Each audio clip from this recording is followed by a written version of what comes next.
So here's the problem. I have a very heavy insulated garage door. It's hurricane rated and it's extremely heavy. The problem I have is I've seen this on a couple of other folks' garage doors around here, where the garage door is being pulled up by this little tiny bracket right here. There's 4 self-tapping screws in it, and that's the only thing that's pulling on the entire weight of the garage door, pulling it up. And what happens is they rip out. They rip out on conventional doors that aren't heavy and aren't double insulated. So the idea is, how do I fix this or preempt it from happening? Well, of course, Amazon sells these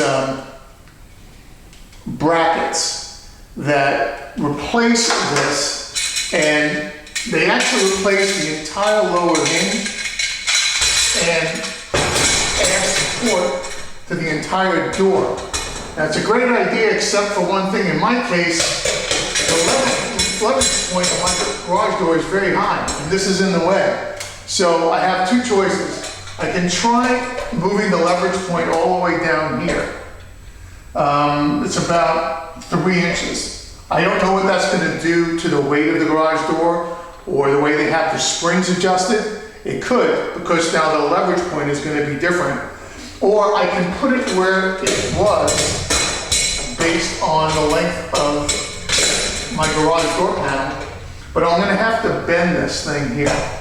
So what I'm going to do first, I think, just to play safe, I think I am going to put a bend in this and put this where it should be, and then I'll actually attach a through bill through here to give me even more support. I'm not quite sure what that's going to look like here, but I'm going to give it my best shot. The other thing that old one out, I just wanted to show you guys what I was talking about. This actually replaces this hinge completely. So you can see, instead of the garage door just pulling on this little section right here, it's actually pulling up on the hinge. My problem is this upper panel is really, really big compared to the rest of the panels on my door. So this stretches this thing out to its max, which means I'm going to have to bend this thing at the top. I really don't see a way around that. So let's give it a shot and see what happens.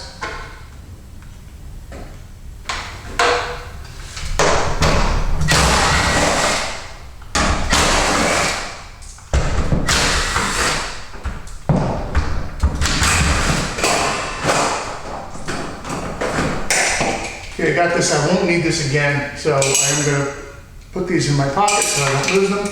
Now we're going to go up to the upper bracket and take out the pin and the self-tapping screws. First we have to take out this pin. Basically all it is a little keychain holder on here, holding it in. All right, so it's just one of these little guys here. And then you pull the pin out. Well, it looks like there's a little tension on here, so I'm going to release this. Yeah, that releases the tension. Pin is out, that goes in the pocket. So now, again, the only thing holding this lever to this is these 4 self-tapping screws. And they're barely in there. They're just into a piece of sheet metal. That one's completely loose. That one's already loose, pulled out. This house is only 3 years old, and so is the garage door. So here's your holes. This one's already opened up a little bit. That's it. That's the only thing that was holding this entire door from falling down one day when it was halfway up. That's pretty scary. So now I have to measure exactly where this needs to go. Technically, they say I should just be able to do this. All those holes do line up, but these do not. These holes don't line up. So I guess it's really not going to hurt if well, let's see here. No, none of this lines up. What we're going to do is remove these 2 screws up and down here and put this behind there. I think that's going to solve my problem. I'm just going to put it right behind that other bracket. Yeah, I think that's going to solve my issue. Okay, I'm back. I have two pry bars. One is so I don't damage the door. This is just going to be a place for my other pry bar to pull this away. I'm going to see how much room I have here. Oh yeah, beautiful. That worked out great. So the key to this, of course, is I'll have to deal with wherever it lines up there, but this hinge has to be right on this seam, dead center. Otherwise it's going to bind when it opens. So I'm going to secure these first and I'll deal with the top next. Again, don't go crazy with these things. I see a lot of guys, they set everything on high and go as hard as they can. When you're going to sheet metal like this, you have to be on the lowest setting and you have to control the trigger. You don't want to spin these things because once you do, you're going to need to put in different screws. That's all you need. That's it. You don't need to go crazy on these. Okay, so I've run into a bunch of other issues here, but I'm still going to make it work. Number one is that this is not perfectly parallel to the ground because whoever put the bracket in didn't screw that in properly, so it tweaks a little bit off to the right. I had to make up for it by moving this a little bit, but my original screw holes do not line up. So I'm going to have to drill through this bracket to get those screws in. I'm going to have to put a new self-tappet here, drill here, and drill up here so I can get 3 more positions. Then the other thing is now this doesn't line up. So I'm going to have to unscrew this guy, bring this down 1 position, which shouldn't be an issue. 1 position is not an issue. If I had to come all the way down to here, then I'd have to worry about tensioning the springs. And I didn't want to have to do that. Although I can do it, and I've replaced springs before, I didn't want to turn this 30-minute project into a 4-hour project. Plus I don't have any help today to help me do that.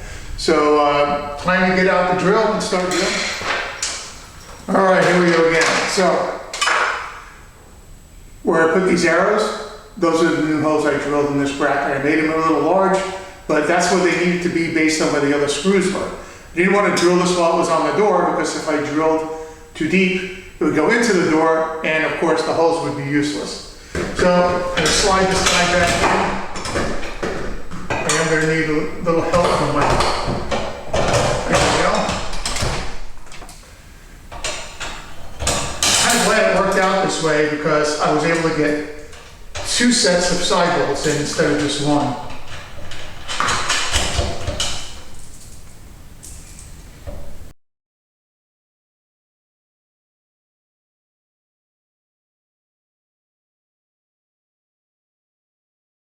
Okay, so I have that ready. Now I'm going to get a couple of my self-tappers up in here. Again, this is through the original hole. Put in a little more juice. That's thin, perfect. And you can see how that hole is perfectly lined up. There's that. Now I'm going to give it 1 more for good luck because I have them. So as you can see, there's no hole there. But this is a self-tapping screw. This is what was already in the door. I'm going to use it because I have it.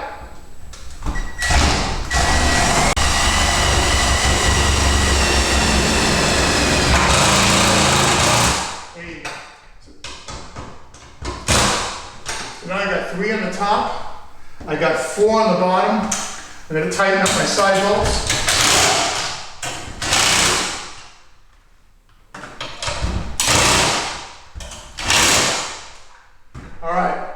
So now I got 1 solid bracket. This isn't going anywhere. Again, I have to fix this problem right here. So I'm going to have to take these off. Different socket size, of course.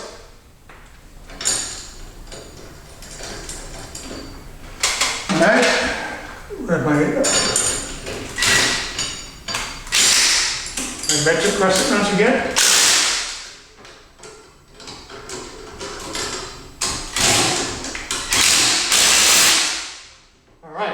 Now, for the finale, we have to put the pin back in. and that should be fairly simple.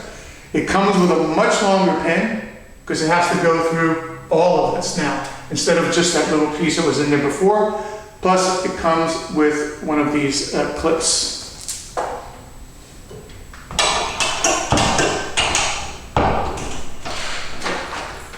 All right, so the last part is, of course, putting this guy in. Now, when this is waxed in place on top, it's a little bit too long. So the only way to fix this, I mean, you could, I suppose you could drill these, but you don't want to do that, is to release the garage door opener, get this pin in here where it needs to be.